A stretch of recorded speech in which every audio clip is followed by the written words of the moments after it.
7 Streeter. Before I do, one of my faves by her, and a special request actually before I do, but more importantly, we've got to get to our special guest who's calling in, Eric Roberson.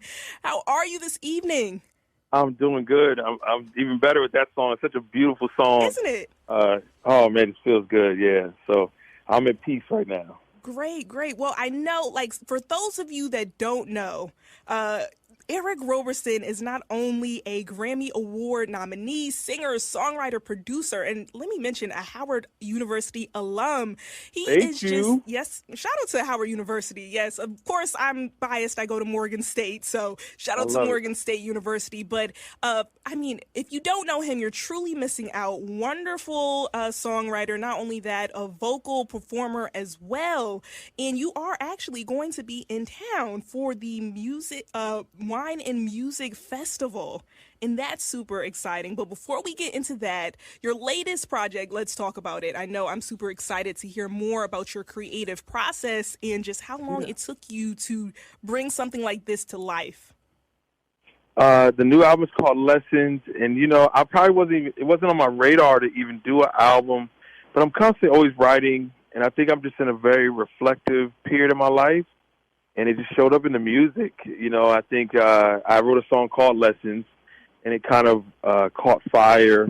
It's probably been the biggest record I've had in years, and just the testimonies and the stories that people have given, it's been very rewarding. And just found a great creative lane, and before you know it, we wrote 10 more other songs to kind of go with it, and now we have the album.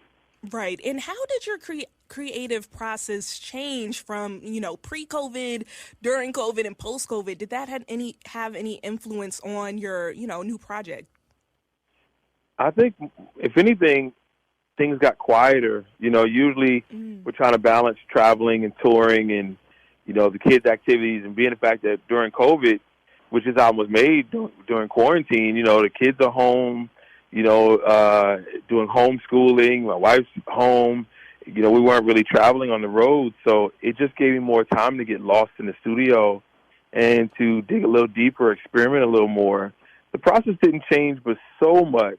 I think what it did was it just gave me more time that I wouldn't have. Usually, okay, I'm only home for a couple of days, let me get in the studio. Where now it's like, could really live in there and just take my time.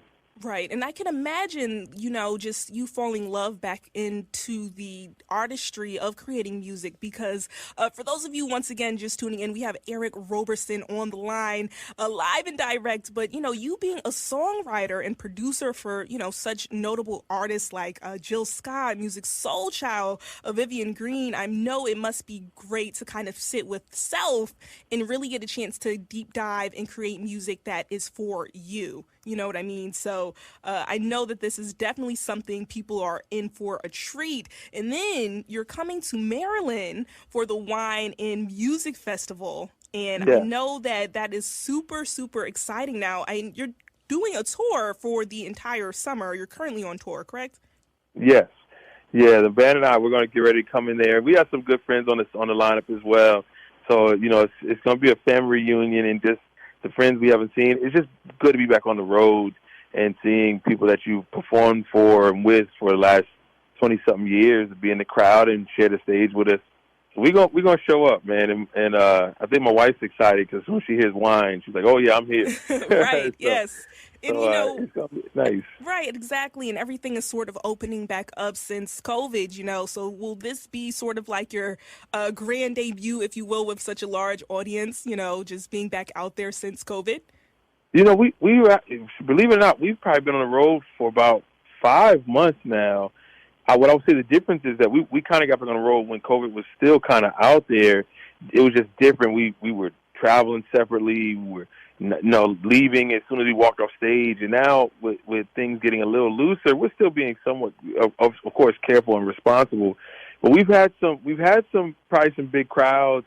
It's always great to come back to Maryland. I did an event with these great promoters a couple of years ago, so it's good to come back and do their event as well. So it's going to be a celebration. I mean, I look at it as a celebration every time we get a chance to get on stage. Now that things are opening back up, it's even more reason to celebrate. So yeah, I look forward to showing out. It's going to be a great show, and I hope everybody gets a chance to come see it.